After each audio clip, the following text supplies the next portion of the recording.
Hello everyone, मेरा नाम Shashank money Tiwari है और आज मैं समझाऊंगा लैक ओपेरॉन के बारे में। तो लैक ओपेरॉन को बेसिकली हम लोग लैक्टोज ओपेरॉन के नाम से भी जानते हैं। अब इसका बेसिकली फंक्शन क्या होता है? इसका फंक्शन होता है लैक्टोज की मेटाबॉलिज्म करना। किसमें?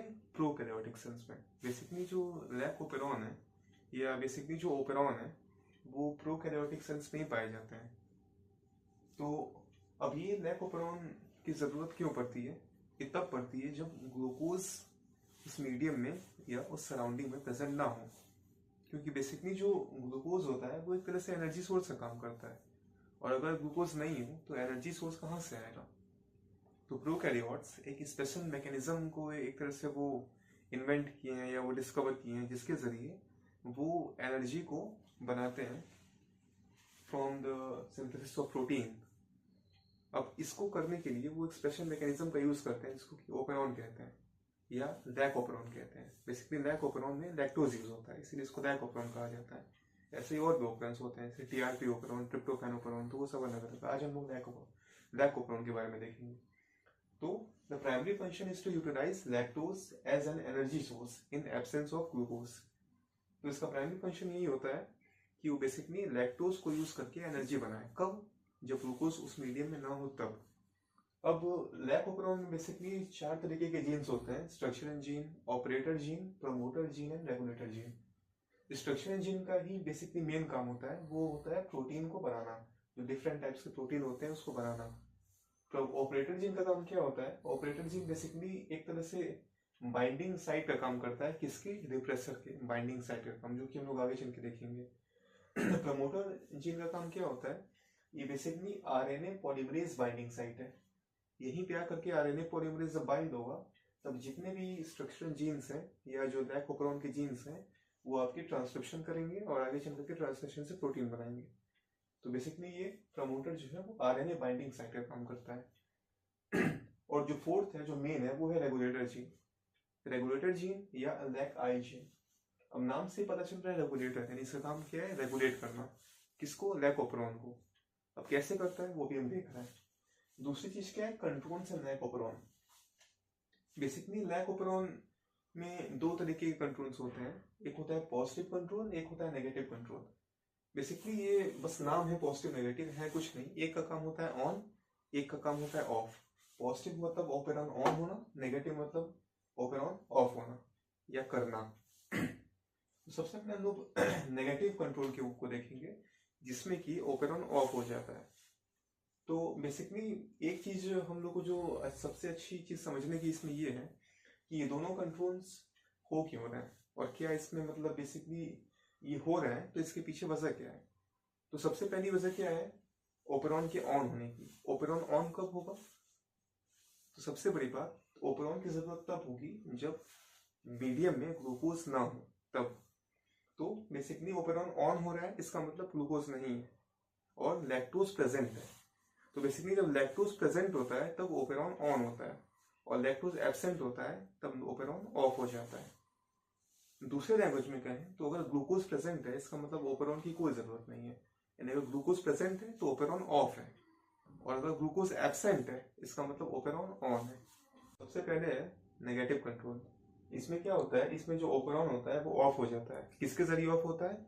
रिप्रेसर प्रोटीन के जरिए। और बनाता कौन है इसको? इसको रेगुलेटरी जीन बनाता है, इसको कि हम लोग लैक आई कहते हैं। सबसे पहले लैक आई में ट्रांसक्रिप्शन होता है जिससे रिप्रेसर एमआरएनए बनता है और यही रिप्रेसर एमआरएनए ट्रांसलेशन से रिप्रेसर प्रोटीन बना देगा जो कि आगे चल करके ऑपरेटर से जाकर के बाइंड कर जाएगा ऑपरेटर जीन से। अब जैसे बाइंड करेगा तो जो स्ट्रक्चरल जीन का जो यहाँ पे ट्रांसक्रिप्शन हो रहा है वो ट्रांसक्रिप्शन रुक जाएगा और कोई ये प्रोटीन नहीं बना पाएगा। जो जो तीनों जीन्स हैं ये फिर कोई प्रोटीन नहीं बना पाएंगे। इसको कहते हैं नेगेटिव कंट्रोल या फिर turn off lac operon. Second होता है पॉजिटिव कंट्रोल। इसमें क्या होता है? इसमें बेसिकली जो लैक ओपेरॉन जो बंद पड़ा है वो फिर से शुरू हो जाता है। अब इसको शुरू करने का काम कौन करता है? शुरू करने के लिए कोई ना कोई इसको इंड्यूसर चाहिए होगा, और लैक ओपेरॉन जो सबसे जरूरी चीज है वो तो बेसिकली लैक ओपेरॉन में लैक्टोज ही होगा, क्योंकि इसका नाम ही, क्योंकि लैक ओपेरॉन के नाम ही में लैक्टोज आ रहा है। तो लैक ओपेरॉन में जब लैक्टोज आएगा तो वो इस रिप्रेसर से आकर के बाइंड कर जाएगा और जैसे ही बाइंड करेगा तो ये इनएक्टिव हो जाएगा। अब ये इनएक्टिव होगा तो जितने भी यहाँ पे लैक जीन्स हैं वो सारे एक्टिव हो जाएंगे और अलग अलग प्रोटीन बनाएंगे।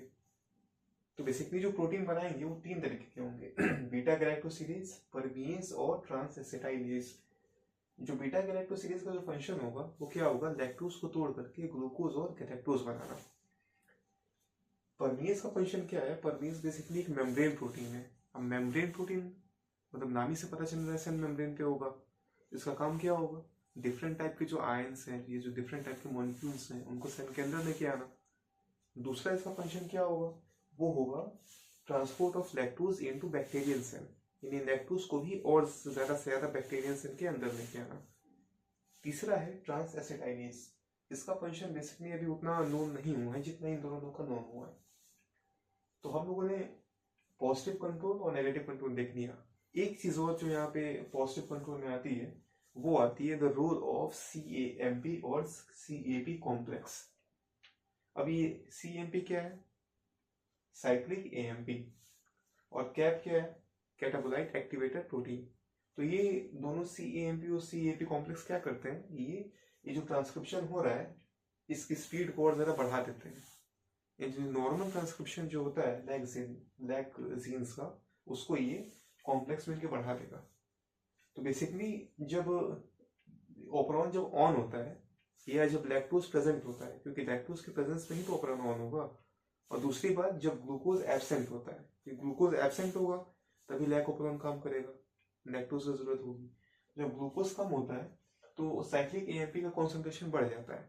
अब बढ़ जाता है तो वो कैप के साथ जाकर के बाइंड कर जाता है, और इसके बाइंड करने से जो RNA पॉलीमरेज की जो बाइंड करने की टेंडेंसी है प्रमोटर से वो और ज्यादा बढ़ जाती है, जिसकी वजह से ट्रांसक्रिप्शन और ज्यादा बढ़ जाता है, इंक्रीज ट्रांसक्रिप्शन। और जितने भी ये प्रोटीन्स हैं लैक प्रोटीन्स, ये और तेजी से बनते हैं। तो बेसिकली पॉजिटिव कंट्रोल में जो CAMP और CAP कॉम्प्लेक्स का जो रोल है वो बहुत ज्यादा है, क्योंकि ये ट्रांसक्रिप्शन को बहुत इंक्रीज कर दे रहे हैं। तो बेसिकली 2 चीजों का रोल आता है पॉजिटिव कंट्रोल में, पहला तो लैक्टोज का रोल और दूसरा CAMP और कैप कॉम्प्लेक्स का रोल। इसका काम क्या है, लैक्टोज का रिप्रेसर को इनएक्टिवेट कर देना, और इनका काम क्या है, इनका काम है ट्रांसक्रिप्शन की जो स्पीड है वो और बढ़ा देना। कैसे बढ़ा देना, RNA पॉलीमरेज की बाइंडिंग की टेंडेंसी को और इंक्रीज कर देना। तो ये था हमारा लैक ओपरॉन का कॉन्सेप्ट। आई होप ये वीडियो आपको बहुत अच्छा लगा होगा। Thank you.